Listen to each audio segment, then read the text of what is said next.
And let's see if I can, yeah, I can. Let's go down. When we're going down in history as well. Then this is the oldest part of the church. On the wall you can see graffiti of crosses.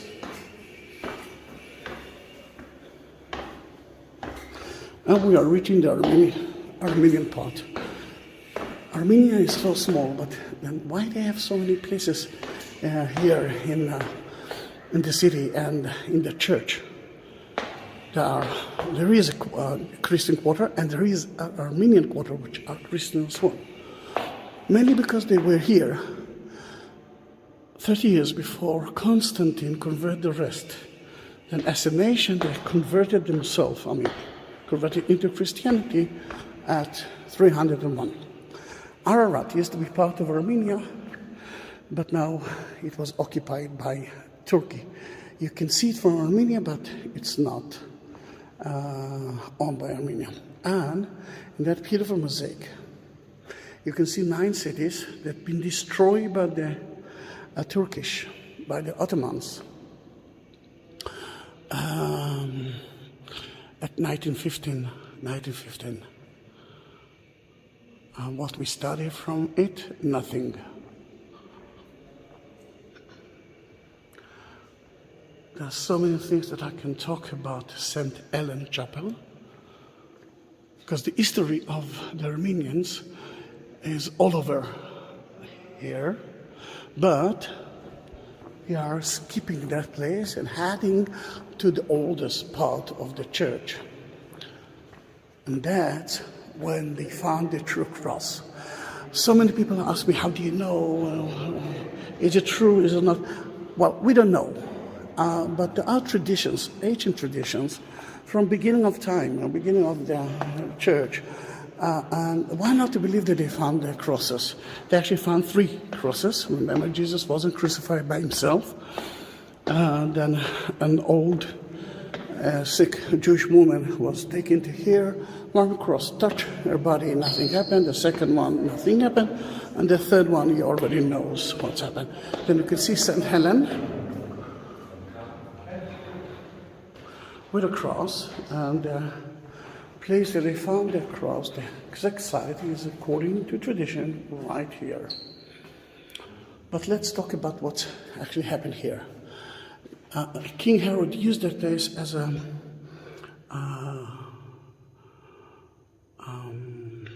quarry.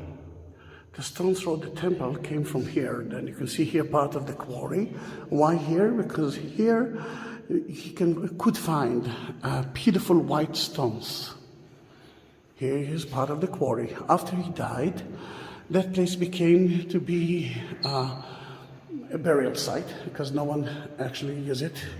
It was owned by the government, but they did nothing with it until the Romans built here a church. And then until then, they used it as a water system. You can see where the buckets, that's the entrance of the buckets. And I don't know if you saw, but you will see it again. You can see the plaster that cover that area. In Jerusalem, it's so difficult to have water, then every drop of water is important. Amazing, isn't it? That's where they found the true cross. And you know what? I love that place. Here you can see a beautiful fresco of Jesus. We don't know if the Crusader from the 4th century.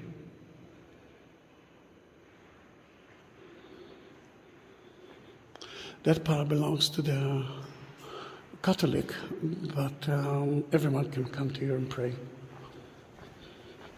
We have to climb all the way up, but again, if you were at the bottom of the church, it means that this is the oldest place.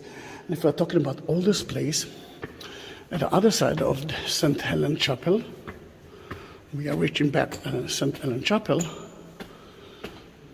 There's a door right there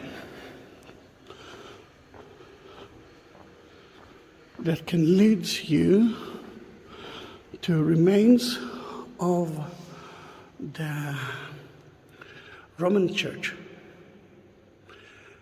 And there's a fresco there from the 2nd century of a boat, and something that was written there, something like, "We came to worship you, our Lord."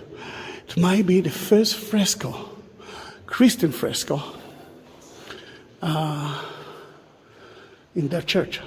Maybe that can tell you that that was the original church.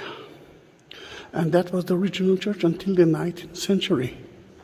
At the 19th century, some people actually said that Jesus was crucified after the war, which is true. But that church, that city, was totally different 2,000 years ago. Then it might be outside the walls as well. You just saw a Jewish tomb in that place, and Jews always buried outside the city. And in Tel Aviv, my city, and even Jerusalem, there are tombs in the middle of the city, but it used to be outside the city.